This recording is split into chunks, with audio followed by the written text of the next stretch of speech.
So today we're gonna talk about holy.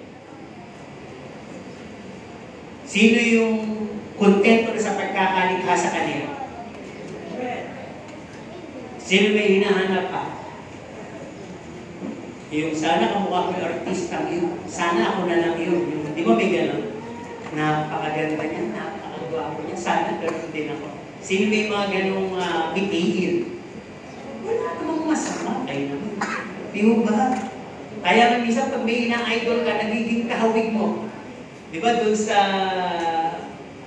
Showtime, meron sila ngayon yung gagayahan mo yung yung kagaya mo, yung kung may kamukha ka, di ba? So, sa tingin mo ba ninyo, kamukha nyo na si Lord? Bakit kayo nagtawa na napangiti? Hindi ko po tinatanong yung itsura. Pwede natin maging kagaya ang Diyos sa pamagitan ng kanyang kabanalan. Tama po ba? So today we're going to talk about, and this is our title, Be Holy, Be Conformed to the Image of Christ. Ano po?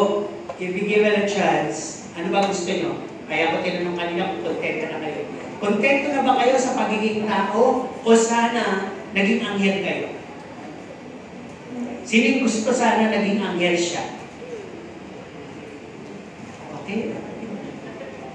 Bakit ayaw? Wala talagang may gusto kahit isa na sana naging anghel siya. Wala, di ba? So tama lang na kontento nga kayo.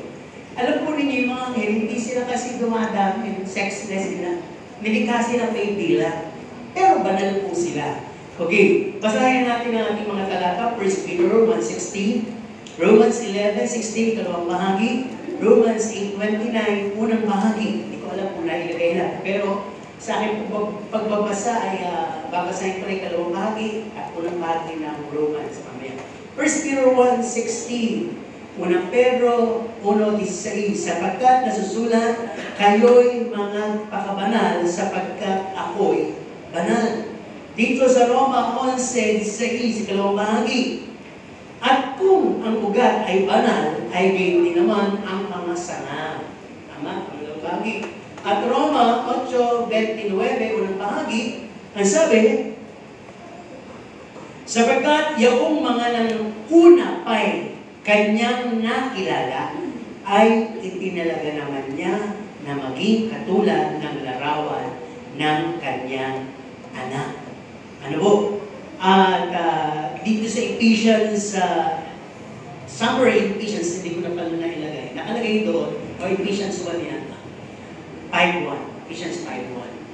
Be ye imitators of Christ. NIV yun. Ano po? Gayahin nyo, magaya nyo, nawa, si Kristo. Kaya, ang tanong, yung po bang mga anghel ng likhain ay banal?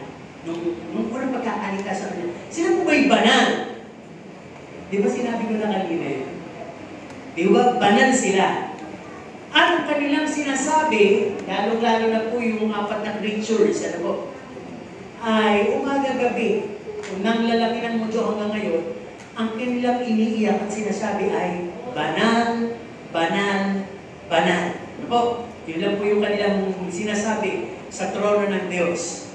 At ang sabi ko nga, nilikha silang banal, but some of them, lalo na po yung 1/3 sa kanila, they choose to rebel. Kaya yung 1/3 of them has fallen together with Lucifer. No? Yung 1/3 of the angelic host, sila po ay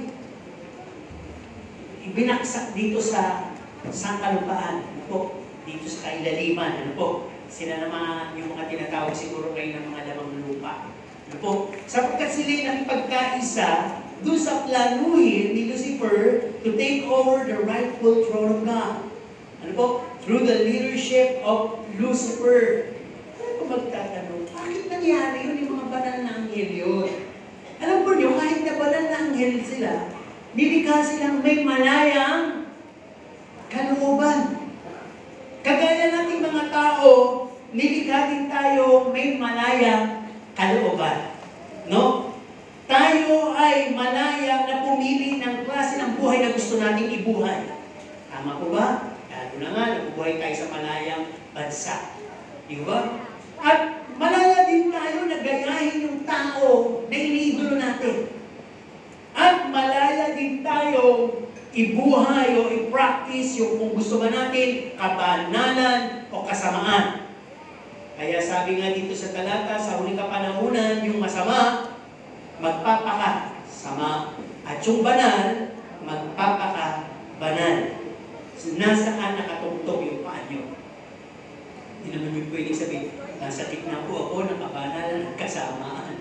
You shall or you must choose between holiness and evilness. Banal ang lahat ng nilikha ng Panginoon ng una.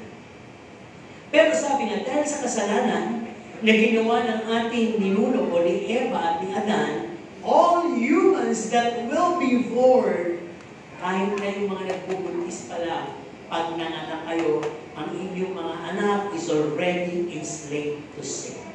Alipin na po siya ng kasalanan. Lalaki yan kahit mabait, gagawa yan ng kasalanan.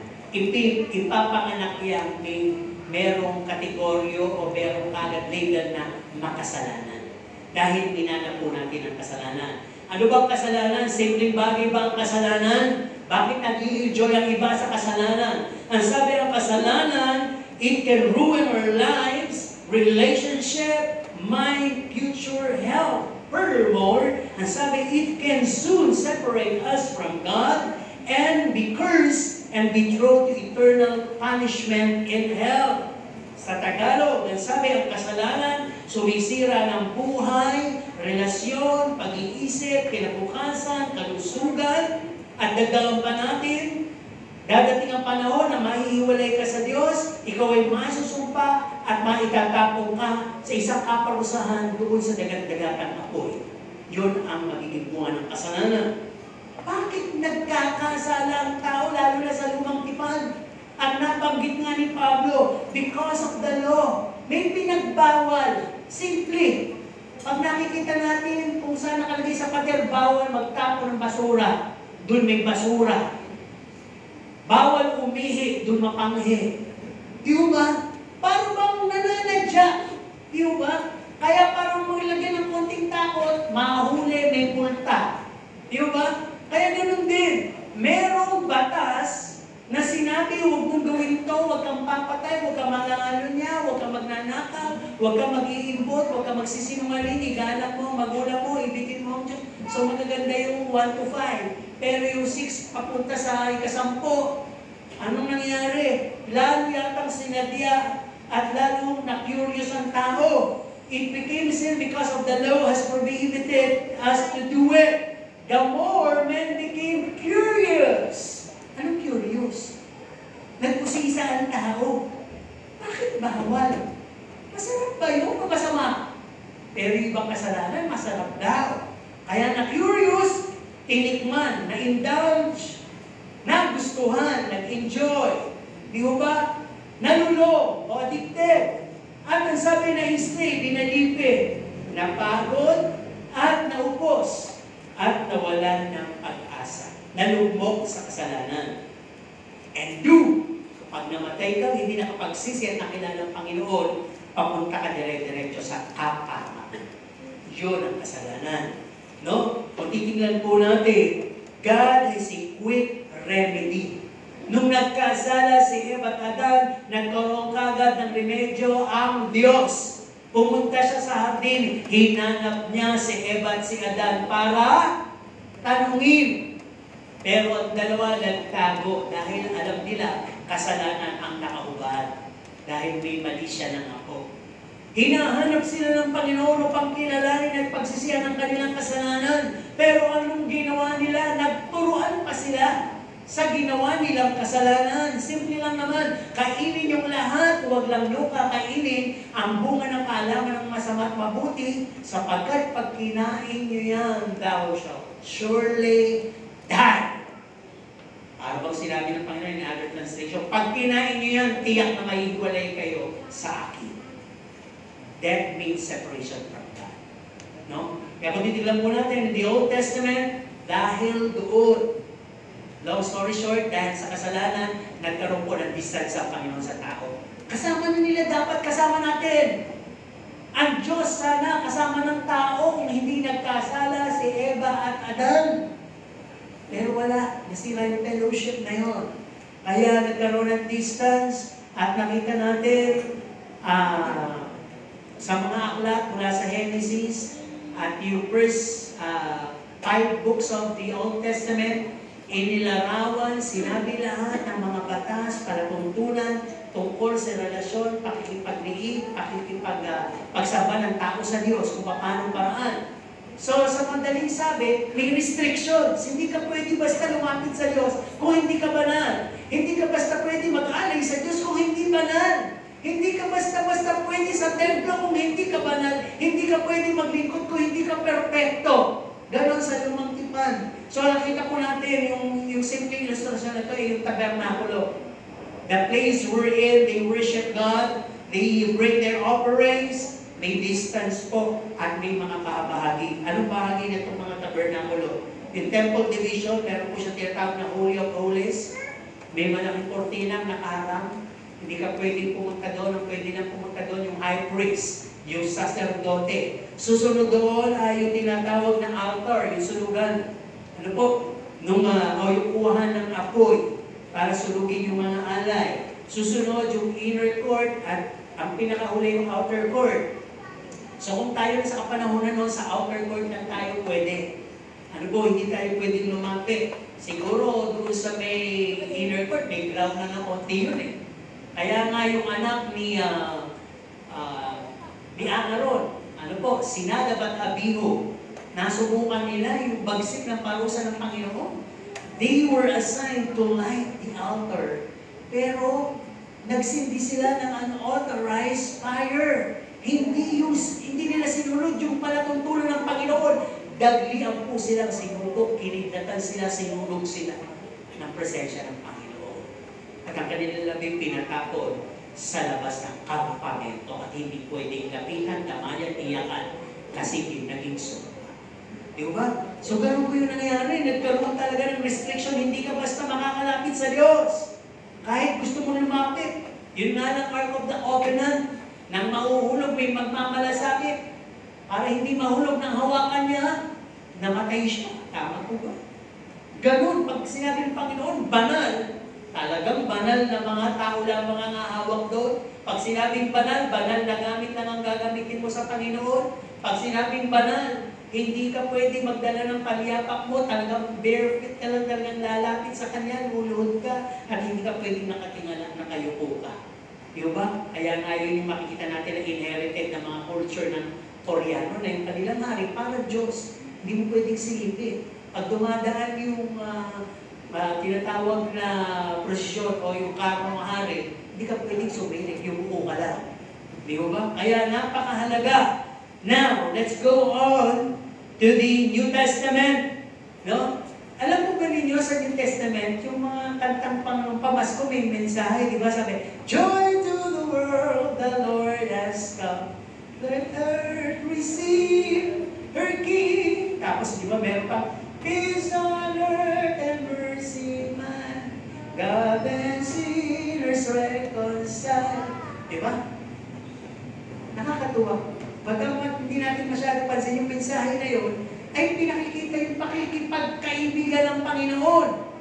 Mula dun sa bawal, mula dun sa parte-parte na bahagi ng templo, nahapak po yung malaking kortina at pwede ka nang dire-diretso na mag-alay sa Panginoon. Hindi mo na kailangan ng pare, ikaw na lang mismo ang mag-aalay ng iyong sarili sa Panginoon. Di ba dahil nagkaroon na ng alay, hindi na kailangan ng dugo ng hayop. Meron nang nagmalasakit, meron nang pumunta doon sa place na dapat magdadala pa tayo, kaya tayo ay mamamatay, mapapahamak, ipapako, pero may isa na pong nagsumakit, walang iba kundi ang Panginoong Jesus. Di ba? Jesus came from heaven to earth to redeem sinners. Ano bang mission ng Panginoon? To show the way. Di ba? Di ba sinasabi niya, I am the way, the truth, and the life. No one comes to the Father. Diyos po yung Father. Ang tao gusto pong lumapit sa Diyos, ako daan. I'll show you the way. Ang unang way, I'll redeem you. Tutubusin ko kayo at ililigtas ko kayo. Lilinisin ko kayo. Pababanalin ko kayo. Gagawin ko kayong a righteousness before God. At doon kayo makakalapit sa Diyos. Kaya siya yung way. Di ba? At ang sabi dito, to give us life. Si Jesus ang life natin. Ang sabi, for the wages of sin is death, but the gift of God, Jesus, is eternal life. Sino dito may eternal life? Ba't hindi nyo alam? Pag tumanggap kayo sa Panginoon, you are promised to receive an eternal life. Because Jesus Himself is life. I am the way, the truth, ito ko sinasabi, and the life. Jesus is the life giver. Di ba? Kaya kahit mamatay tayo, hindi mo dumadating ang Panginoon, we are being promised to receive our eternal life. Sabi, mapapalad yung mga naniniwala, bagamat hindi nila nakikita. Tama mo ba? Nasabi ng Panginoon, I am the resurrection and the life. Ako ang pagkabuhay na muli at ang buhay. Sino mang naniniwala sa akin ay magkakaroon ng buhay na wala hanggan. Kaya yan yung mga mission ng Panginoon. And all of those we call as a package of grace and mercy. We are being saved, no longer slave to sin and death. Diba? Napakasal pakinggan ito eh. Your sin of the past, the present, and the future is what? Forgiven. Pinatawad na yun. You are no longer slave to sin.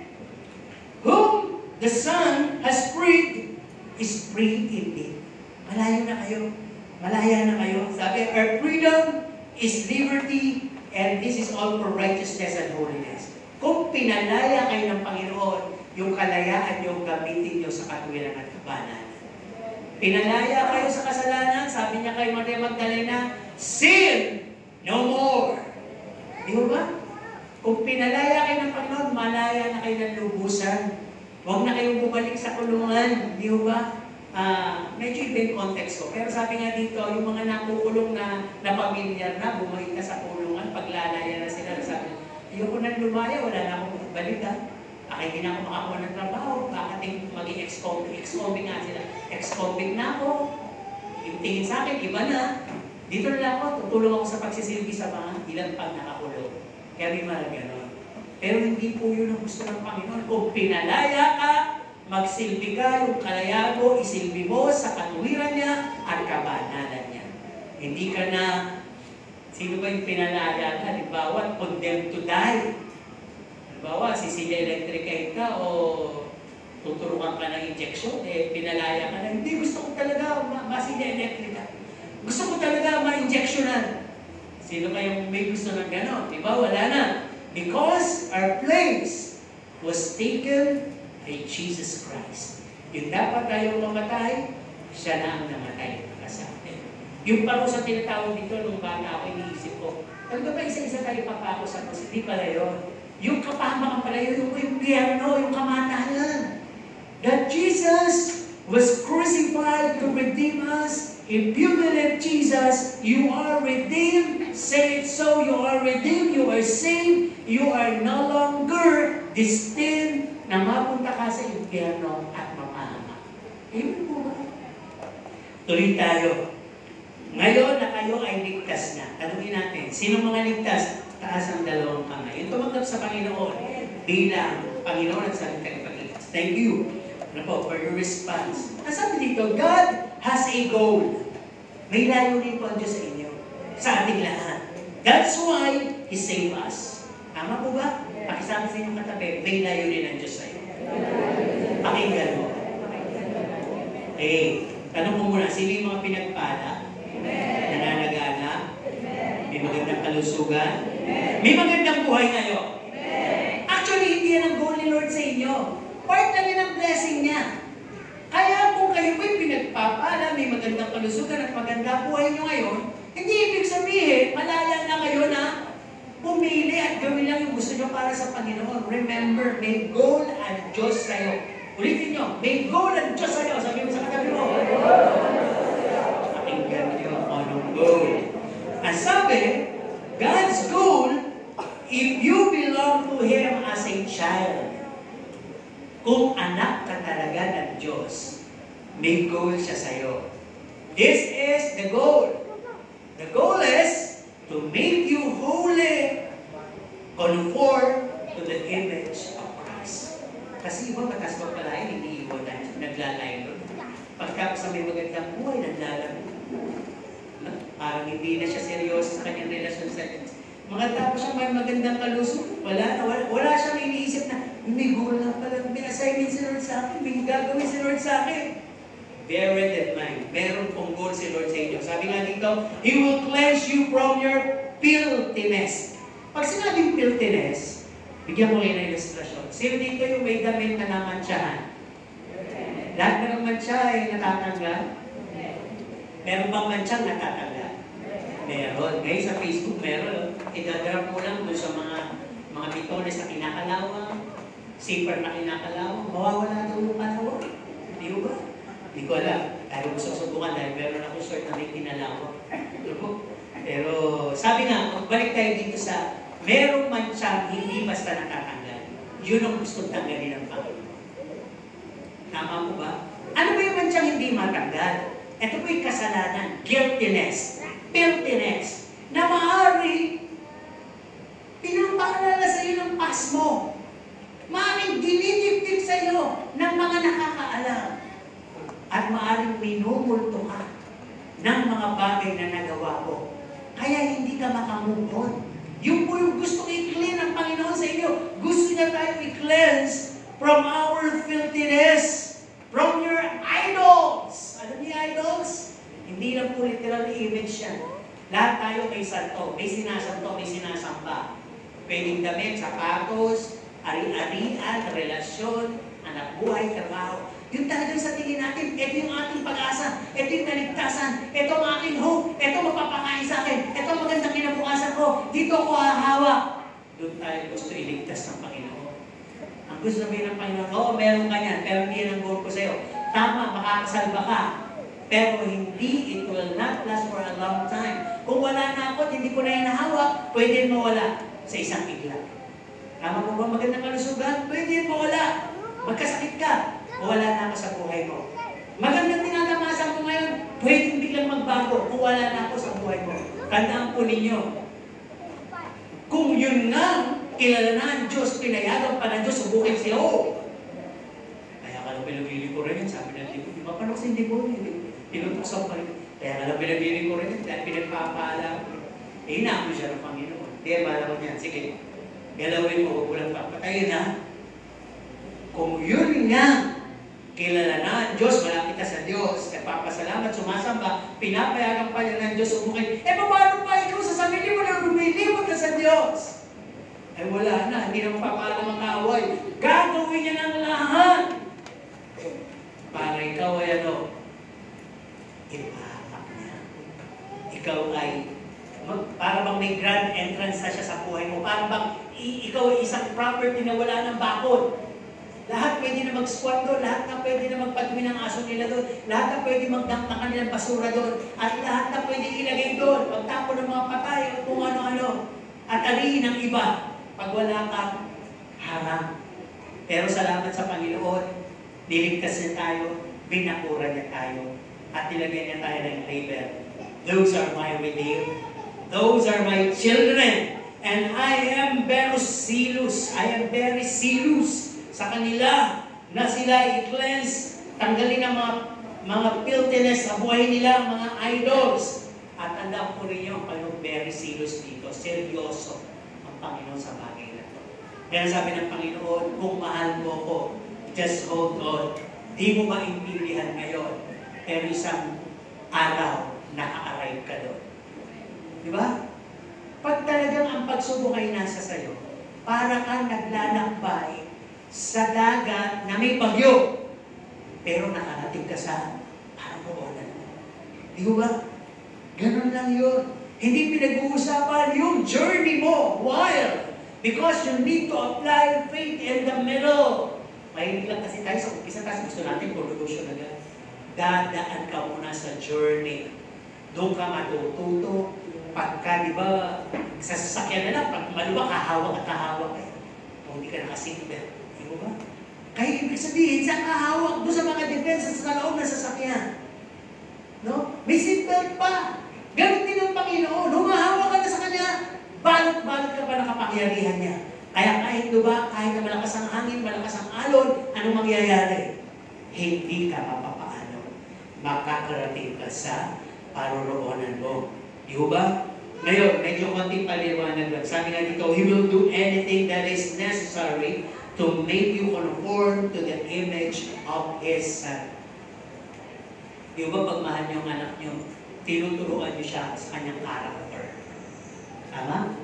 Tinuturuan niyo siya kung paano siya mag-groom, paano niya ayusin ang sarili niya, para pag binata na siya, dalaga na siya, makikita niyo na, sasabihin ng mga nakakita, aba, kahawig ng tatay, kahawig ng nanay. Parang yung tatay, parang yung nanay, di ba? Pero pag yung batang yan, hindi mo inasikaso, at lumaki, ang ganda mo, ang pogi mo, taong grasa yan. Ay, kanino anak ka? Yung dulo ka yan. Magulang mo ba yun? Kaya sa isip na, gaganda na. Ganyan ka. Hindi ka wala makapagsuklay ng buhok. Hindi sino kayo nakaabot dito. Talian mo yung buhok mo, susulugin ko yung buhok. Ganun kahigpit na di ba? Magsuklay ka. Hindi ka pwedeng lumabas sa tindahan na may laway ka pa, hindi ka nagsuklay. Kaya alam niyo, pagka ng bata pa, talagang hindi naman sa tawag talaga sa tindahan, pogi. Hindi kasi talagang pupunta akong basa ang bukat, may partida.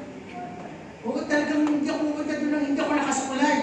Bago ako lumabas, nakasuklay talaga ako, maarte ako ng mga binata ko yun, hindi ako masyado nagsusuklay. Nakawakas kasi ako, hindi na ako nagsusuklay masyado. Pero nung bago pumanik sa pulpit, matabot ako, magsusuklay talaga ako, di ba? Kapasin niyo ba nung bago ko dito? Nasa pulpit na ako, yung atin. Pero pag matanda ka na, sige naman maubos yung buhok ko eh. Mag-uliyak ako na yan. Pero ngayon, okay naman. Dahil na din. Tuloy tayo! Pupunta ako sa puno ng kwento. Ang sabi dito, He could intervene in all aspects of our lives to please you and His goal. Alam po ba ninyo, pwedeng makialam ang Diyos. Pwede siyang manghimaso. Panghimasukan ang buhay mo, mailagay ka lang sa kanyang goal. Di ba? Yun nga yung kinikwento kanina yung magulang mo. Ba't yung suot mo? Hindi yan. Ito suot mo. Mas bagay sa'yo. Hanggang matutunan. Kaya pala, lumaki kang gwapo, lumaki kang maganda. Naturuan ka kasi. Train up your child in the way you should go. And when he is old, he will not depart. So ganun din ang Panginoon sa atin. Hindi pa tayo ganong kalalim sa Diyos o ganong katagal na mananampalataya. Meaning, pag sinabi ng Diyos ay makikialam, panghihimasukan ang buhay mo, lalo-lalo na kapag ka ikaw ay nagkakaroon ng paglayo sa Kanya, ano po? O nagkakaroon ka ng tinatawag ng paghiwalay sa Kanya dahil na ikaw ay sagana na, magandang kalusugan, mayaman, at ikaw ay talagang na you have your best life now. Ang sabi dito, if the best thing in our lives now has been alienating us, separating us, making us far apart from God, pag nilalayo na tayo sa Diyos ng mga mabubuting bagay sa buhay natin, ang sabi dito, He could withhold that prosperity. Abay, para bang pera na naging bato pa. Tama. Ipigilin niya yun. Ano ba? He could weaken that health. May malusog ka, pag-gising mo, paralyzed ka na. Hindi ka na makatayo, hindi ka na makakilos, masakit ka sa tigiliran, masakit ka sa likod. He could mess out the very best thing and be shattered to ashes. Di ba para bang tinipon mo na yung palay, aanihin mo na, bukas na. Natulog ka, dumating ang malaking tubig.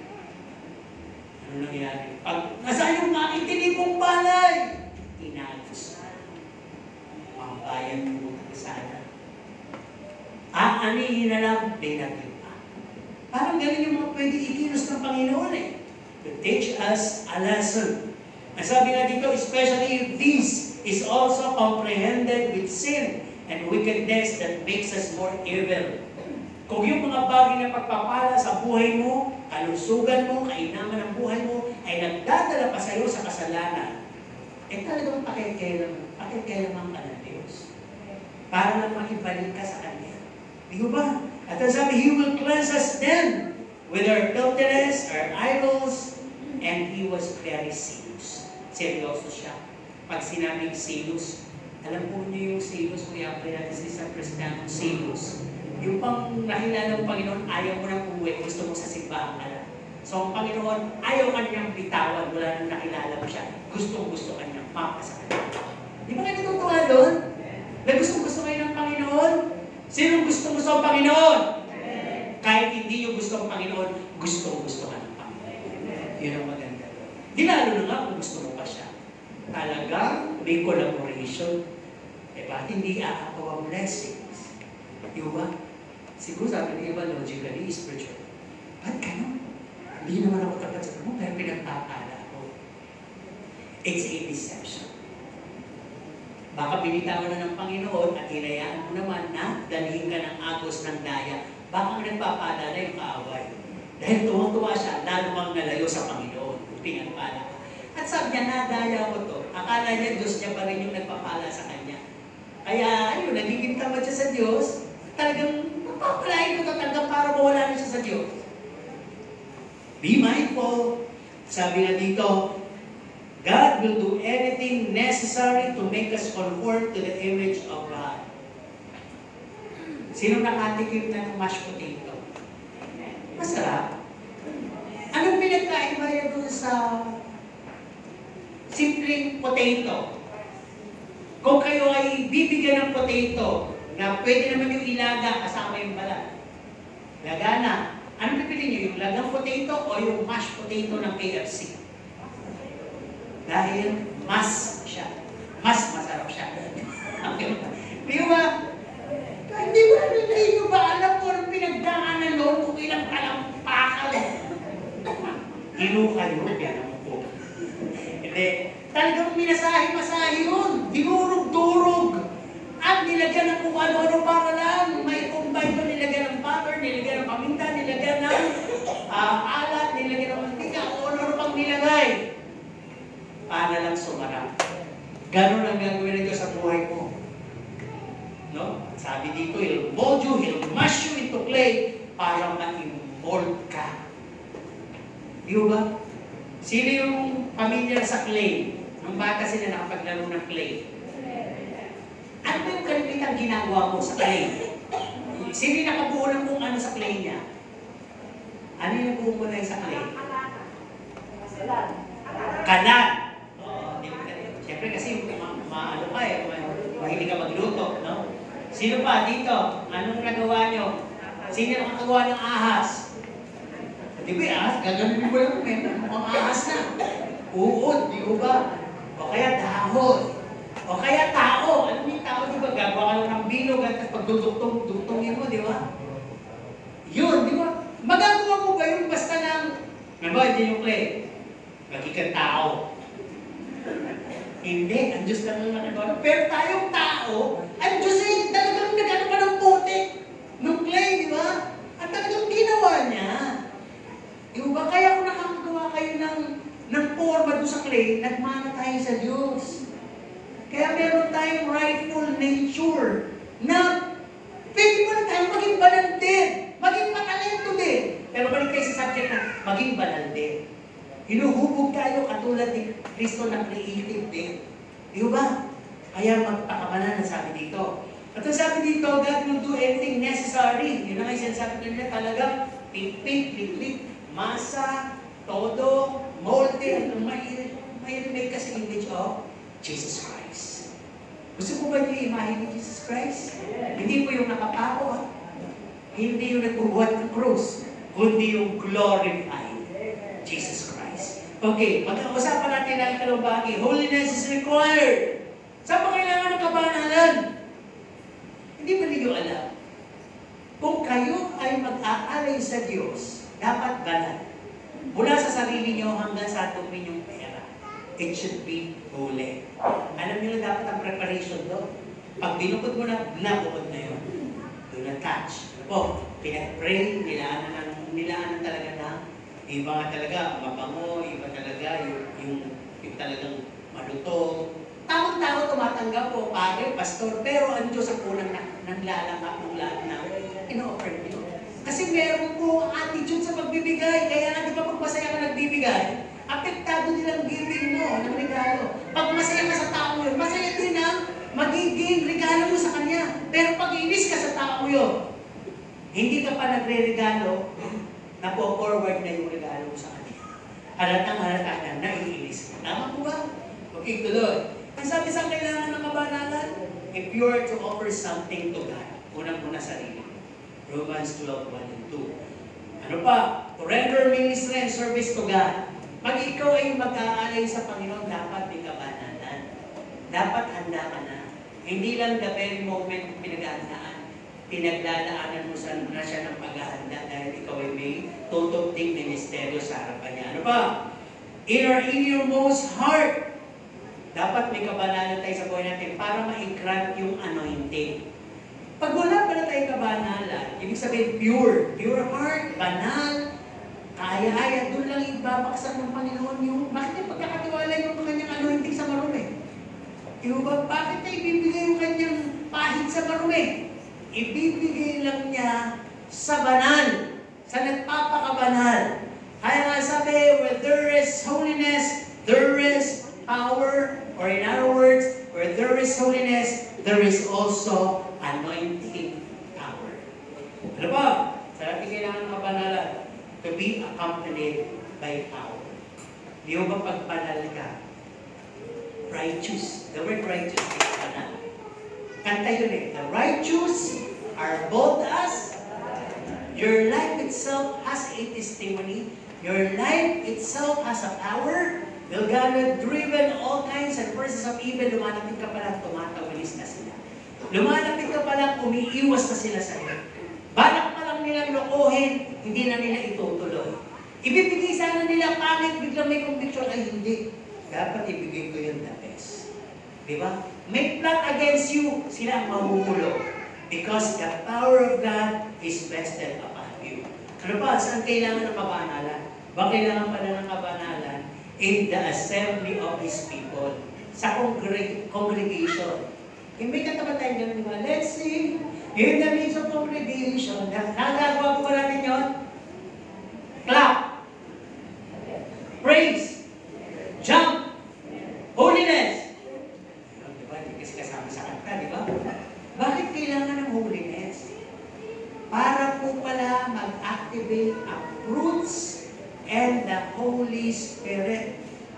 No, yung kanyang gifts and fruits mag-activate through the Holy Spirit pag may holiness. Tama po ba? Kasi baka hindi natin napapansin, alam natin ang fruits and gifts. Pero ba't hindi yata nangyayari? Hindi yata na-apply. Hindi ko yata napapakita. Hindi ko kaya umibig. Hindi ko kaya magpatawad. Hindi ko kaya magbigay. Bakit? Alam mo yun. Pero bakit? Wala kasing power. Tama? Hindi ka getting the Holy Spirit. Hindi makamove ang Holy Spirit sa'yo. Bakit? Wala kasing holiness eh.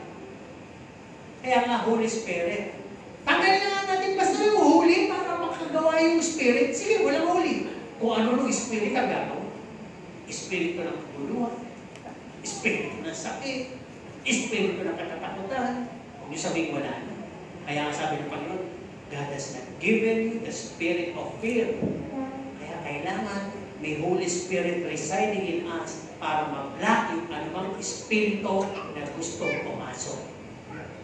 Di ba, kaya hindi kayo naniniwala, yung sore eyes, makasakit yan, di ba? Talagang may lagnat, may nakasal, tumabi ka, mamaya ikaw meron lang. Espiritu yun eh. Tumatalo, di ba? Nagka-transfer sa'yo.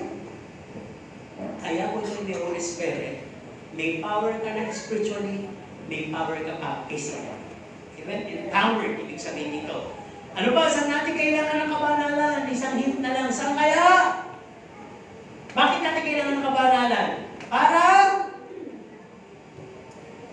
nakahuli-huli ano? Para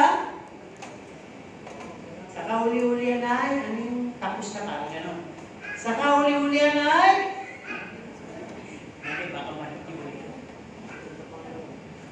Ano? Ayun! Tama. Dito, nakalit na ng isang linggo, ngayon dito naman. Para nga makarating ka sa buhay na wala. Ang sabi, walang makakarating sa langit na bayan kung hindi pa.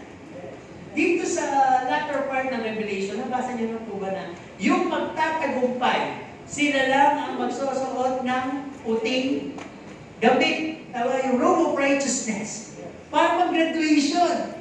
Na magtagumpay yung pagsubok sa mundo, tinutokso ka ng laman, tinutokso ka ng yaman, tinutokso ka ng karangyaan, tinutokso ka ng kayabangan, pero hindi mo pinansin.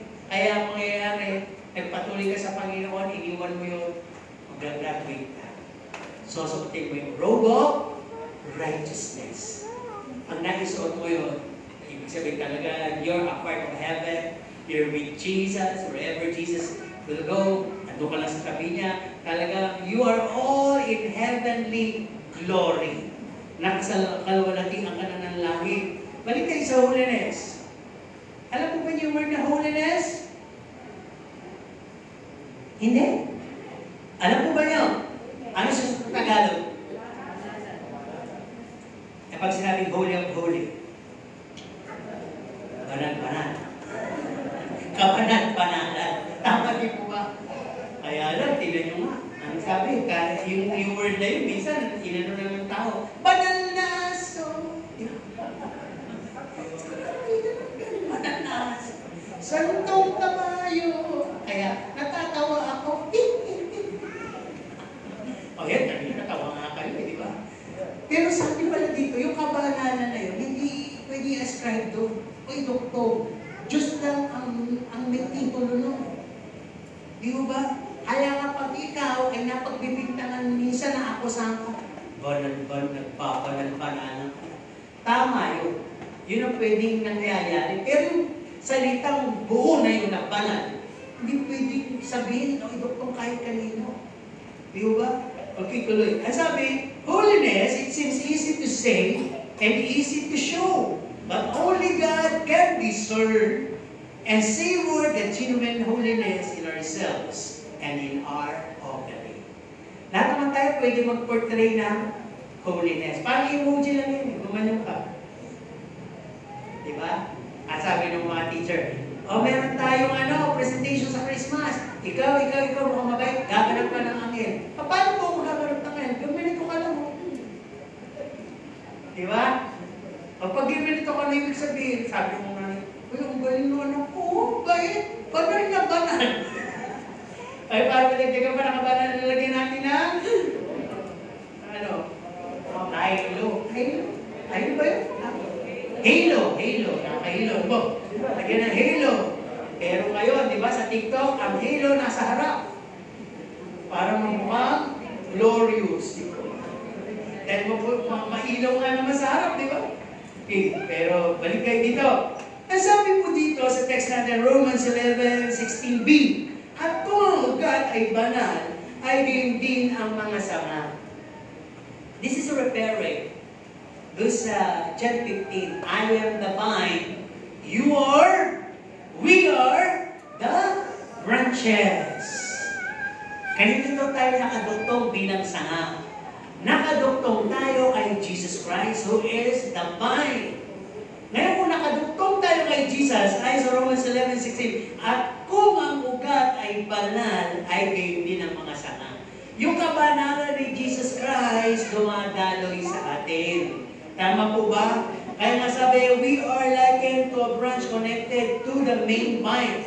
And that tree is Jesus Christ, empowering us and sustaining us through the Holy Spirit water. Tama? Ano ba sabi dito? That's why, ito po yung babala o pang-warning paalala. Maging interesado po kayo pag pinag-aaralan ang buhay ni Kristo. Alamin yung mabuti, ano bang ministeryo ni Kristo? Paano ba siya nabuhay? Paano ba siya nakitungo? Ano ba yung character niya? Ano ba yung mga binigay niya sa abot ng kanyang makakaya? At anong naging response sa mga negatibo? Sa mga umaakusa sa kanya, sa mga gusto magpapatay sa kanya? Pag natutunan ninyo yun, Hindi na po mahirap idalangin, Holy Spirit, help me to be like Jesus. Sabihin nyo lang, katulad po ni Kristo na nagpapatawad. Katulad po ni Kristo na mapagbigay, mapagkunawa. Katulad ni Kristo na may kapangyarihan, na hindi nagahambog, nagpapakumbaba. Nakapanahonan na nagsabi kung kailan lang naluluwalatiin ng Diyos Ama. Di ba? Pag gano'n, madali na lang po yung forwarding. Kaya sabi dito, we are urged to imitate Him. Ilosopuin natin ito. Halimbawa, si Brother Jim Boy, sinabi ko sa kanya, pilitin mo, Brother Jim Boy, na gayahin ako. Dahil napipisil ko na ikaw ay magpapasko. Kaya mo. Sumagot ka, Brother Jim. That might be a prophetic. Padiba, hindi siya makasagot. Pero through the help of the Holy Spirit, kung mananalig sa Panginoon, why not? Sa una pwede niya kung gayahin, si Pastor lagi nakatake. Si Pastor may salamin. Si Pastor, ganito. Kaya, kumakan ka, si Pastor, ganito. Kaya lang sa iyo boses, di ba? Sa una, mahirap manggaya. Pero kung talagang puspusan mo kung ginagaya, bakit hindi ka tutulungan ng Holy Spirit? No? Or, referring to Jesus Christ. Kung puspusan natin ginagaya si Jesus Christ, ba't hindi tayo tutulungan ng Holy Spirit? Nagsisimula tayo sa pagpapakabuti, pagpapakumbaba, pagpapatawad, pagtubig, pagtanggap, lahat ng ginagawa ni Jesus Christ. Sinusubok tayo ng panahon, may nagalit sa iyo, merong gumawa na hindi magandang bagay sa iyo. Lord, gusto ko kasi talaga maging katulad ko. Hindi ko na nga po papansinin, basta patatawagin ko siya. Okay, pag gano'n na tayo ng gano'n, makikita natin, pinapractice natin ang ulam, ninanasa pa lang natin ang ulam. Hirap tayong gawin, isang araw, kaya na natin. Forgive me for that term, masabi natin, sisiw na lang. No? At isang araw nakikita na ng tao, sila na nagsasabi, glory to God sa buhay niya. Dinamin ko lang yung sinabi ko tulad ni Gagor, hindi mo masamang sabihin. Huwag mo lang angkinin. Ibig sabihin, kung nakikita mo nakakaliwala yung buhay niya, pwede mo sabihin, to God be the glory sa buhay ko. Diba? O kaya mo kumakanta siya, to God be the glory, Lord. Nakakaliwalhati yung kanta, pagpalain mo siya. Di ba? But to claim it for ourselves, doing some unworthiness, tapos claim natin agad na nakakaliwa natin sa Diyos. Huwag na muna. Just offer it to God at ang Diyos na kung bahala sa atin. Okay, let's go back. Sabi dito sa Galatians 2 verse 20, imitate na, imitate. And the life I am living now is not of me, but of Jesus Christ. Ewan ko kung napapansin niyo sa sarili niyo na marami nang nabago. Sino nakapansin na marami nang nabago sa kanya? Bago na yung damit niya, bago na yung kotse nila, bago na yung bahay niya. May napansin mo ba kayo gano'n? Wala nang masama. May kakayanan. Pero sana makita niyo, bago na kayo ngayon, hindi na kayo magagalitin. Hindi na kayo matampuhin. Hindi na kayo nana. Ano niya yung nana? Makanti lang, ay, wala pa nga eh. Hindi na kayo sumpungin. Ano na kayo? Mapagpalagpas, mapangunawa, mapagpakumbaba, mapagpasensya, nakangiti. Ang Panginoon ko ba nung sinampalan nung naging reaction? Natuwa! Hindi ko ba? Hindi, kung hindi nyo kaya, huwag mo kayong kumipo. Hindi kumipo ang Panginoon, di ba? Nakaupo, sinaksak na. Hindi kumipo. Nandun, ako'y nauuhaw, pinainom na suka. Hindi kumipo. Sinaksak sa kagalitan. Nagsabi pa na, ouch! Ang sakit nun ha! Hindi mo nakit na ako mabuhay muli. Walang banta. Talagang tiniis. Lahat. So yung dapat maalam natin yung mapag-aralan natin yung mga yun. Na lahat talaga. Wala, hindi tayo makakaabot. Hindi kalahati. Ni 1/4 tayo, hindi. Doon sa pinagdaanan ng Panginoon sa Kristo. Tao po siya, hindi siya Diyos. Tao siya talaga. Nung ginawa niya yun. Nung pinagdaanan niya yun. Okay, tuloy tayo. Ang sabi nga dito, holiness should be in the wholeness of our heart, not just partially seen in us. Tatlo ba? Ano ibig sabihin? Di ba may word tayo na wholeness? Wholeness. Ano ibig sabihin nun? Kabuuan. Di ba? May kanta tayo, di ba? Come, Holy Spirit, more afresh in me. Fill me with your power, satisfy my needs. Only you can make me whole. Yun yun. Give me strength to make me grow. Grow naman. Diba? Whole and grow. Kahit may say, at gano'n na nangyayari, ha? Whole! Diba? Thank you, Lord, for saving my soul. Thank you, Lord, for making me whole. Hindi po butas yun. May W po yun. Ha? Baka ang pagkakaintindi niyo yung whole na may butas. Wholeness, yung may W sa umpisa. Kabuuan. Okay. Nililiwanag ko lang. Wholeness should be in our wholeness. Ano ibig sabihin na to? Bago mangyari yun, meron parang partial holiness. Kung kayo ang pamimili, ano ba gusto nyo? Wholeness o partial holiness? Pastor, partial na, hindi ko kaya. Pag partial po yung pababa, wala, hindi kayo makakapunta talaga sa standard ng Panginoon. Ang hinihingi ng Panginoon talaga, pag sumikapan nyo, wholeness of holiness. Yung kabuuan ng kabanalan, hindi kahabagilan. Ngayon, niligyan ko siya ng subtitle. Or in other words, distractions to holiness.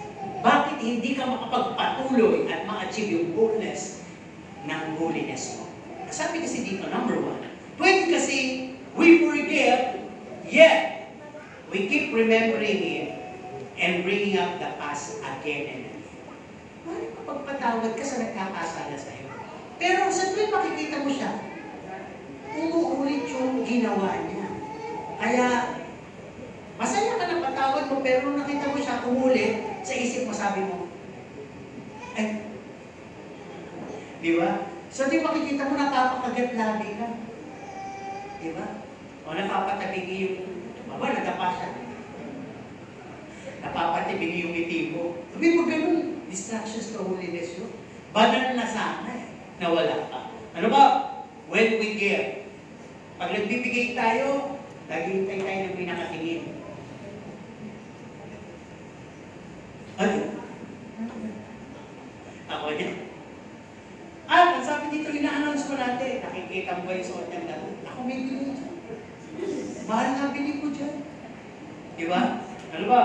We murmur and we entertain malicious thoughts. Lagi na lang ito tinatalakay. Sa ngayon nakapunta yung binibigay ko. Di ba? Ano ba yung ginawa sa binibigay ko? Pangatlo, when we love. Kasama ba umibig? Sabi kasi minsan pag umibig ka, pinipili mo lang kung sino yung gusto mo ibigin. O iibigin mo lang yung kaya din umibig sa'yo pabalik. O itong pinakamasama doon, umiibig ka for a show. Alam niyo yun? Yung parang palabas sa sine o sa TV, umaya ka, pero yung lumakap lang kapag kulwari, may ngiping aso. Diba? O tumitig. Diba? Yun. Distractions to holiness yun. Kasi yung lahat ng first part na ginagawa, you forgive. Tama yun, bahagi ng holiness yun. You give, bahagi ng holiness yun. Sa mga services, yung love, bahagi ng holiness yun. Pero pag hindi mo na tutumbungin talaga, layunin ng mga yun, hindi holiness yun. Partial lang at hindi na talaga categorize as holy yun. Ano pa sabi dito? You speak a lot. You're lacking wisdom and knowledge. Yung masyado ka. Lahat na lang gusto mo may katuwiran ka. Lahat na lang gusto mo talagang maintindihan ka. Lahat ng gusto mo suggestion, pakiting lang ka. Eh pag gano'n, wala na po. Holiness, kahit ang Bible sinabi, maraming salita. Marami. Walang salita. Walang salita. Yung anghel mo ba maraming salita? Kahit marami silang salita, isa lang salita nila eh. Ano? Alam, hindi na alam. Banal. Siguro di magkakasalungan sila. Banal! Banal! Banal! Banal! Iniisip ko lang yun. Pero hindi ganun. Wala bang kumakanta sila sa kaluwalhatian ng Diyos, sa trono ng Diyos. Holy, holy, God Almighty. At yung poor creatures pala na yun, ang puno ng mata, walang isinisigaw, kundi banal. Tagapagbantay pala sila sa mundo, tagalista ng kasalanan ng tao. At ang sinisigaw nila, iniiyak nila sa dami ng mata nila, banal, banal, banal. O, sana maintindihan natin, magpakabanal. Di ba ba? Nagpapaalala sila, nagbibigay sila nagdedeklara sila sa ibabaw ng mundo na banal, banal, banal ang Diyos, banal, magpakabanal. Mula pang lalaki ng ang sangkalangitan, yun na yung ginagawa. Di ba ba? Ngayon, yun ang ginagawa. Ano ba? Nasabi dito, we worship. Sino sumasampa? Kahit nakaupo kayo dyan, sumasampa kayo. Pero kung kayo tulog, hindi na po sumasampa yung tulog. Di ba? Hindi na po. Basta nandito tayo sa loob ng Iglesia ng Diyos, sumasamba tayo. Amen po ba? Ang tanong, may sumasampa po bang magulong isip? May sumasampa po bang manikot? Wala. Okay, kaya sabi dito, when we worship God, our hearts are far apart, roaming. Or sometimes, we're just enjoying the lyrics of the song and the music. But the heartfelt worship, wala. Hindi po masama na maganda ang tugtugan, maganda ang lyrics. Di ba? Ang dami kong kantang, hindi ko mano-condemn. Ang gandang kantahin ko totoo, di ba? Kaya minsan hindi ko makanta din. Di ba? Pero hindi ko na sasabihin. Alam niyo na marami tayong kantang Tagalog na, di ba? Ang gaganda ng lyrics, pero pag tagay, hindi mo siya kaya pamuhay. Hindi mo siya kayang gawin. Di ba? Siguro yung lumikha ng kantang yun, desire niya. Pero kung tayo na yung magpapakanta, baka hindi naman yun yung desire natin eh. Nagugustuhan lang natin yung mensahe ng kanta. Tama po ba? Ibihin nyo lang. Hindi na ako sasabi ko ano yun, dahil siyempre, it should be credit to sa mga gumawa ng kanta na yun. Diba? Credit sa kanila yun eh. Pero sometimes yung kanta, hindi na tayo dapat sa lyrics ng kanta. Dapat talaga sa pagsamba tayo. Para talaga go late yung pagsamba. Ano ba? Dito sabi number 7, we belong to a body which is the church. Holy yun. But we do not know it. Paano ka bibigyan ng identification na Holy Assembly? You belong to a Holy Assembly. Kung attendee ka lang at hindi ka member. Tama po? May pinagkakaiba yung visitor, attendee crowd, doon sa exclusive member. Sino dito ang member ng kung ano ang samahan? Wala. Dala free. Walang commitment. Di ba? Ano ibig sabihin ng essence ng member? May commitment ka doon. Pag may privileges, may mga gifts, may mga rewards, isa ka sa unang tatanggap dahil member ka lang. So, ganun dito sa body of Christ. You must really distinguish kung kayo member o attendee lang.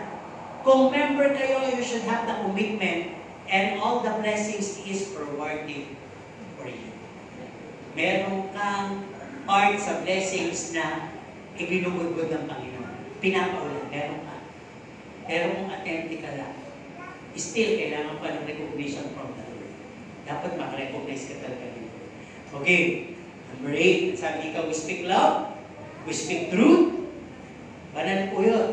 But, we also gossip others at their back and even curse them. No? Sabi dito, when you speak truth and speak love, it's like preaching. Live what you preach. Kasi maaaring kaya mo ituloy pag-ibig, kaya mo ituloy katotohanan, pero ikaw mismo hindi ka umiibig. Lalo na sa members ng family mo. Di ba tama naman minsan yung narinig ko katulad, o sino ba yung kasama mo sa bahay? Yung katabi mo minsan, parang minsan, andun ang threat, andun yung mayroong pingkian, andun yung mayroong di pagkakaunawaan. Di ba? Pero we still need to show love. Love pa rin. Kita natin. Ano ba number 9? Dapat banal. So, sa part ng holiness, we know Christ is soon coming King. We know it. But, or yet, we don't mind to follow and I'm getting ready to be with Him. Hindi naman tayo sumusunod. Kilala natin si Kristo. Alam natin dadating siya, pero bingi naman tayo eh. Nagpapakabingi tayo lalo. Lalo lumalapit yung pagdating pa, lalo bingin tayo. Kaya sabi dito, halos sa pangunin natin, the level of our holiness should be becoming higher daily. Higher and higher daily. Through the Holy Spirit grace and through the Holy Spirit conviction. Dapat ang holiness mo, kung kahapon para mag-grade 1, susunod na mga panahon, grade 2 ka na, susunod na panahon, grade 3 ka na. Tumataas yung holiness. Yung power tumataas. Kaya sabi dito, paalala rin, masakit. Stop being holy as you are. Be kind of the children. Itoan yung pakiramdam mo banal ka. Maging tunay ka. Banal. No? At sabi din dito sa last part na pala natin, be conformed to the image of Christ. Ang nakakalungkot kasi dito, even Christians these days are conformed to the pattern of the world. Nasa mundo tayo, kahit Kristiyano, nasa mundo yung pagano natin. Ano ibig sabihin? Not becoming preserved unto holiness. Para bang, di ba yung asin? Sabi, kayong asin ang ilaw. Nasa libutan. Parang wala na yun sa Kristiyano. Nakikiayo nasa dilim na rin yung Kristiyano. Yung Kristiyano nabubulok na rin. Ano ibig sabihin na po? Madaling ma-spoil. Madaling matisod, madaling mawala, madaling matukso, madaling bumigay. Ganun yung Kristiyano ngayon. Ano pa sabi dito? No? But one compromise na rin. Ang sabi, it's like saying it's just okay. Since God will understand us and consider us because God is love. Ito lang ako, Panginoon. Ito lang talaga ako. Ito ang mundo ko eh. Hindi ko talaga kaya makipagsalamuha. Alam ko maibigay ka Diyos, uunawain mo. Ganyan na yung katwiran. Kristiyano ngayon. Kaya tingnan niyo po ang nangyayari. Worship, worldly influence. Sa ibang church, wala na yung reverence. Madilim, nagbiblik yung mga ilaw, parang disco na yung kanilang worship. May nagrarap pa. No? Meron pang mga yung gestures ng mga nagkikitara. Talagang may parang mundo na rin. Nakasabi nga dito, yung reverence, wala na, hindi na respetado, hindi na observe. No? Merong church na kahit service ongoing, pwede ka magkape. Tumayo ka magtimpla ka ng kape, basta bumalik ka sa kuwan mo, tsaka magkape. Sino gusto yung gano'n? Meron tayong ano dyan, coffee maker. Sabihin nyo lang. Sino gusto? May sandwich din. May palaman na ham and cheese. May waffle dog. Meron tayong mga tusok-tusok dyan. Kung talagang gusto nyo, o-order na tayo kagad. Kung 30 yung may gusto, di may 30 dyan. Sino gusto? Huwag na pong mahiya. Ililipat natin sa church na may gano'n. Kala nyo dito Siyempre, hindi ako papayag. Kahit nakakita ko ng gano'n. Masarap, pero may pleasing na po yun eh. Di ba? Pero yung bagay ng pagsamba, ang sabi niya, kaya naman tayo nagpapakape these days. Kasi ang tao nga tukin. Oh? Bisyo na yun. Diba? Yung pakikipaglaban sa antok, sacrifice yun. Diba? Naduduling ka pero yung mata mo nagsasalubong, mamaya inikot mo, umikot-ikot ko lang yun. At isa kitang pastor na may pakikipaglaban si sister. Kanina yung mata niya, ang ganda ng kolorete, ang ganda, parang maichik-ichik pa. Tapos maya-maya, pumungay. Maya-maya. Naglalaban, nagkukulab sa gitna. Nung nagkasalubong, umikot pareho. At tumatapos sa parehong tabi.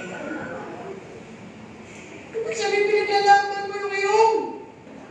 Ay, meron kasi sa chapters natin, pag talagang siya po yung antok na. Hallelujah! Tumatayo. Sumisigaw ng gano'n para lang magising yung iba. Kasi sabi niya, ba't sumisigaw ka pa, Brad? Hindi ka na lang ano, marami na rin pong natutulog, nahahawa lang ako. Kaya wala yung nagigising. Ang sabi ko dito, kahit mga Kristiyano ngayon, no? Sabi nga dito, wala nang reverence. Sabi walang reverence on the spot. Magkakatabi, nagbubulungan, may sinisiraan, may pinagchichismisan. Wala pong kabanalan yun. No? Kaya kung titingnan po natin, even the givens. It was being stolen and cheated. Ano po? Nadadaya na rin. Even the fellowship. Ano sabi? Sa loob ng fellowship, wala nang kabanalan. Ano nangyayari? Discrimination. Magkakatabi yung kalapate, magkakatabi yung manok, magkakatabi yung pabo, magkakatabi yung bibig, at magkakatabi yung ostrich. Iba-iba, di ba? At yun naman mga maya, nasa tabi-tabi na. Yun na ibig sabihin ng birds of the same feather. They flock together, pero maganda sana na makikita ang halong-bilo. May bibe, may sisiw, may manok, may pato, may pabo, may ostrich, di ba? Para sarap kantahin nyo, ang lahat ng mga ibon. Kaya, ibon yung pinagkit ko bata. Di ba? Jesus, kaya na talaga ang mga ibon. O, di ba? Ay naman. Ay mahal na. Huwag niyong mamalitin yung binanggit nga ng Panginoon niya sa kanyang talata. Huwag kayong mag-alala. Kung ang mga ibon na yan ay aking pinapakain, kayo pa kaya? O, di ba? Ito ulit tayo dito. Ang sabi na yan, ito po yung pinakainin. Ang sabi, the supposed image of Christ. Sino ba si Christ? Anak ng Diyos. Ano siya? Banal. Ang sabi dito, because of tayo mga believers and Christians, because of our wrong decisions and actions in our lives, we wrecked and trampled His holiness. Di ba? Nalapastangan, nayurakan yung kabanalan ni Jesus Christ. Kasi tinawag kang Kristiyano. Tapos yung performance mo o yung example mo, hindi katulad ng ginagawa ni Kristo. Nagbiruan, mas berte ka pa sa akin. Nag-inuman, mas lasing ka pa sa akin. Di ba ba? Nagbisyo, umuwi na sila, ayaw mo pa. Pero Kristiyano. Bakit nalabastahan? Ano sabi po dito? Silang mga nakakita sa iyo, the worldly, they blame and question His church, His name, and His holiness. Ganyan ba ang Kristiyano? Tinanong na yung pangalan. Ganyan ba sa church nyo? Ganyan ba yung kabanalan? Di ba? Actually, tinatanong din yung kabanalan. Pagka tinatanong ka na sa iyong character, nangupit ka, sinungaling ka. Ganyan po, anak ka, di ba? Tapos nagsisasabi ng magulang mo hindi nagsisasabi. Ganyan ba natututunan mo sa church? Whole package na po yun pag tinanong pang gano'n. Ibig sabihin, ganun ba kayo doon? Kala ko ba banal kayo doon? Kala ko ba mahusay yung church na yun? At yung pagtatanong ngayon, ang unang nalalapastanan yung pangalan ni Kristo. Kaya nakakalungkot. Di ba? Kaya dito sa last, ano ba yung pattern of the world na pinipili natin? Pinapadron tayo kay Kristo, di ba? Sa image of Christ, pero pinipili natin pattern of the world. I'll name them, tingnan nyo, baka dito kayo napapattern. Kung napapattern kayo dito, hindi para saktan kayo, pagpagin nyo. No? Sabi dito, ano ba yung pattern ng mundo? What is this life? Covetousness, pag-iimbot, idolatry, pag-samba sa mga mahalaga sa buhay mo, adultery, pangangabit, party, leisure lovers, yung mahilig ka sa party-party, lovers of money, mahilig ka sa pera, divorce, pag-iwalay, LGBT community, very welcome na to. Ano po? Kahit sa mga churches kayo na malalaki, very welcome po. Tanggapin lang daw, binibigyan pa nga ng mga ministry. Pero hinihintay nila yung biyaya ng Diyos. Ang magsabi sa kanila, mali yun. Walang nagsasabing mali yun. Hintayin natin yung biyaya ng Diyos. No? Ang sabi dito, graft and corruptions. Ayan na po yung pattern of the world. Maraming gusto tumakbo. Alam naman natin. Because of that. Popularity. Lahat tayo gusto sumikat. We have our TikToks. Pwede naman. Laziness, katamaran. Dahil na rin sa gadgets. Ayaw nang tumayo. Nagsimulang pag-gadget, Lunes, Sabado na, hindi pa siya naliligo. Ano ba? Injustice. Ano po? Walang nabibigyan ng justisya. Matitigas ang ulo, proud, mayayabang, magagaliti. Lumalaban sa magulang, nasa 2 Timothy 3:5 pababa. Ano ba? Chismisan, walang kabanalan, patayan, bullies, distrust, walang loyalty, and betrayal. Lahat po yan, nasa mundo, padro ng mundo. Minsan diyan tayo nakakakit eh. Kahit hindi natin, kahit alam natin, minsan parang bang dumadaan tayo sa gilid, pero mapunta tayo doon. Pero sabi po dito, now, say us into ourselves, are we holy enough? Banal na ba tayo? Yun ang sabi, magpakabanal kayo. Pero kung nandun pa yung mga worldly cravings na yun, hindi natin ma-achieve yung kabanalan. So sabi dito, isa pang paalala, sometimes we choose happy things of this world rather than the sacred things of heaven. Kasi parang boring pag sa church namin, kaya ako sumuli. Sa kasama, may outing kami, masaya to. Igo, tapos sa tubig. Kiss boyfriend, girlfriend, magkatabi. Hindi pansin oras. Samantalang doon sa church, ang tagal mag-serve ni Pastor, sinasabi ko na eh. Nanonood ako sa FB. Kasumama ako eh. Inip ako. Di ba? Kanina pa niya sabi, last na hindi naman matapos-tapos. Amen? Uy, watchful siya. Isip. Amen. Lapit na kanya ihuli. Paalala lang po lahat to. Okay, ito na. Kung pagkaskuhan, leisure versus holiness. Anong pipiliin mo? Sinong gusto ng leisure? Ibibigay ng maawa yun. Uy, wala. Sabi mo, Pastor, ibibigay ni Lord. Ibibigay ni Lord. Lord of the Rings. Sinong gusto ng holiness? Hindi talaga lahat. Ano?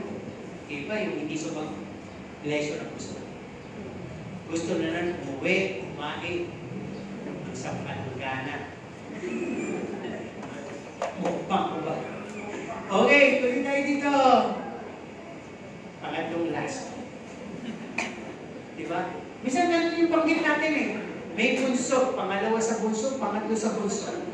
Kaya pangatlong last. Tama po ba? Okay. Part of God's action in making us holy and be conformed to Christ's image. Ano bang mahagi ng Diyos para gawin tayong banal at conform tayo sa imahe ni Kristo? No? Una sabi dito, He will cut and trim us. Alam niyo naman, yung marunong magalaman, anong ibig sabihin ng kinakat at tinitrim para gumanda? Ano ibig sabihin dito? Ikakat ng Panginoon ang lahat ng worldly relationship sa'yo, yung worldly dependence mo, maaaring may kaibigan ka, may best friend ka, iiwan ka nila. Maaaring may mga kakilala ka, matataas sa tao, hindi ka tutulungan. Kakat ni Lord yun. Ano ba? He'll gonna teach you to live by faith alone at kay Kristo ka tumingin. Pag gano'n na nangyari, akala mo may buffer ka, akala mo tinulungan ka, hindi ka tinulungan, kay Kristo ka pumunta. Ibig sabihin, inaalis na ng Diyos sa iyo yung tiwala mo sa mundo at sa tao. Pangalawa, He consecrate and separate you. He'll consecrate. Ibubukod ka niya. Hindi mo mahirap ko ibubukod. Parang nangyari kay Joseph the deliverer. Ibinukod siya eh. Action lang ng tao, pero way of God na, i-consecrate siya para i-develop yung attitude at character niya. Ano ibig sabihin nito? He'll gonna make us feel we're abandoned. Especially in dark moments of our lives. Para bang wala kang kakampi? Walang umuunawa sa'yo? Walang nakakaintindi sa'yo? Walang tutulong sa'yo? Parang gano'n. Pinapayag ng Diyos siya. Ano ba? He'll gonna help you to be detached in worldly affection and be familiar to godly things. Kasi gusto ng Panginoon mapuknat ka sa mundo at mapamilyar ka sa mga makalangit na kasanayan. Para ba wala kang mapapala sa mundo. Sa langit, meron. Kaya di mo sinasabi ng Panginoon, tumingin ka sa mga bagay na nasa itaas, hindi sa bagay na nakikita. Yun yun, pag kinoconcentrate ka na ng Panginoon. Pangatlo, sabi dito, God's way or action making us holy, He pulled us out of our comfort zone. Kung bakit ba panatag naman ang buhay ko? Stable naman ang business ko? Maganda naman ang relationship ko? Bakit heto? Actually, ano lang yan eh. Alam niyo yung gano'n tawag ba? Yung ginagano ng mahulay yung puta. Break. Okay, iwan sa'yo. Yung iba yung kulay. Magkakasama yung green, magkakasama yung yellow. Tapos, iba pag hinalo, iba, kaya buhay kahit naka-blindfold. Kasi sanay na po. Ang Panginoon ganon. Ayos tayo, pero mabait ka ngayon, bukas hindi. Pwede, mabait siya sa'yo ngayon. Bukas masungit siya ngayon. Kasi gusto niya maibalik yung kung paano ba yung dati. Na habang binabalik, natututo ka, holy, skillfully, and talented. Hindi laging ganun ang application ng pag-ibig. Hindi laging mabait ka. Pag may pag-ibig ka, prank ka din. Tama? Iba-iba yung style. Pag may pag-ibig ka, truthful words na labas talaga sa'yo. Masaktan na yung masaktan. Pag may pag-ibig ka, itigil sa'yo ng tao na eto, hindi mo pwedeng diretsahin. Yakap lang yan. Eto, tapik lang yan sa balikan. Ito, tulak mo na ka. Hindi ganun ba? Hindi naman. Diba? Pero tutulungan ka ng Panginoon through the Holy Spirit na ibalanse ang lahat ng feelings mo. Di ba? Kaya kung masabi nga dito, gana take you out of your comfort zone. Sabi yung umibig ng kaaway, hindi po comfortable yun. Tama po ba?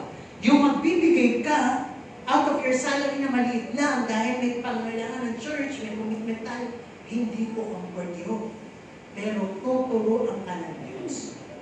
You're gonna pull you out of your comfort zone at magkakaroon ka ng tinatawag na spiritual inspiration. Inspiration, spiritual. Pasabi dito, He'll not gonna give you all you want, but rather give you trials and bring you a lesson that you would be grateful for a lifetime. Hindi niya bibigay yung gusto mo, bagkus bibigyan ka niya ng pagsubok na papasalamatan mo panghabang buhay. Tama po? Ganun ang Diyos. Diba? Sabi dito, part of God, sino po ba dito yung may fear of the Lord? Ginagrant mo ng Panginoon yung fear of the Lord. Pag may fear of the Lord ka, malalaman mo na kasunod nito, wisdom and knowledge. Makikita mo sa sarili mo na may wisdom ka, may knowledge ka. Dahil hindi mo na ini-insist yung gusto mo, kundi ang programa mo ay makasunod na lang kay Kristo ng buong puso. Pag ganun, may wisdom and knowledge ka na. Forwarded or pinamunahan niya ng fear of the Lord na binigay ng Diyos sa'yo. Para kung personally, paano ka nagkaroon ng fear of the Lord? Para ba nung pumasok ka sa isang training, yung mga official, mga general doon, lieutenant, lahat, sa pinakamataas, colonel, bababa, nagpakilala sa'yo personally, ay alam mo ang level ng takot mo sa kanila at respeto.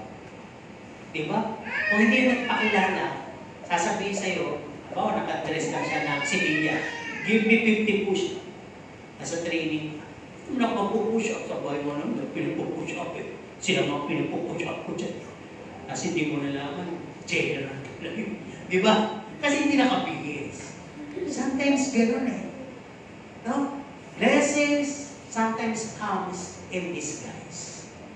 God's trick or God's schemes, godly schemes also comes in disguise. Yun na lang sinabi ng Panginoon, bigay kayo sa mga pulubing, baka yung mga pulubing yan ay anghel. Diba? Kaya huwag kayo pakasiguro. Pag may fear of the Lord tayo, abiding lang po tayo. And last, dito sa part of God, granting us wisdom and knowledge. Ayun na pala. Sabi dito, knowing God that we serve, desiring more to go near to Christ and be like Him someday. Conclusion natin. Holiness means image of Christ. What is holiness? Image of Christ. At yung conclusion. Sa una, you desire, you practice. Part natin to. Sabi niyo ba sa maging mabait, maging mapagpakumbaba. Part ko to, sige gagawin ko. Habang ginagawa mo yan, nag-develop ka. At na-enhance ka. Part naman po ng Holy Spirit yun. At pag nag-combine na po yun, on the third part, sabi dito, until one day, Christ's image or holiness is genuinely seen on us. At ang huli nun, isa lang. God is glorified.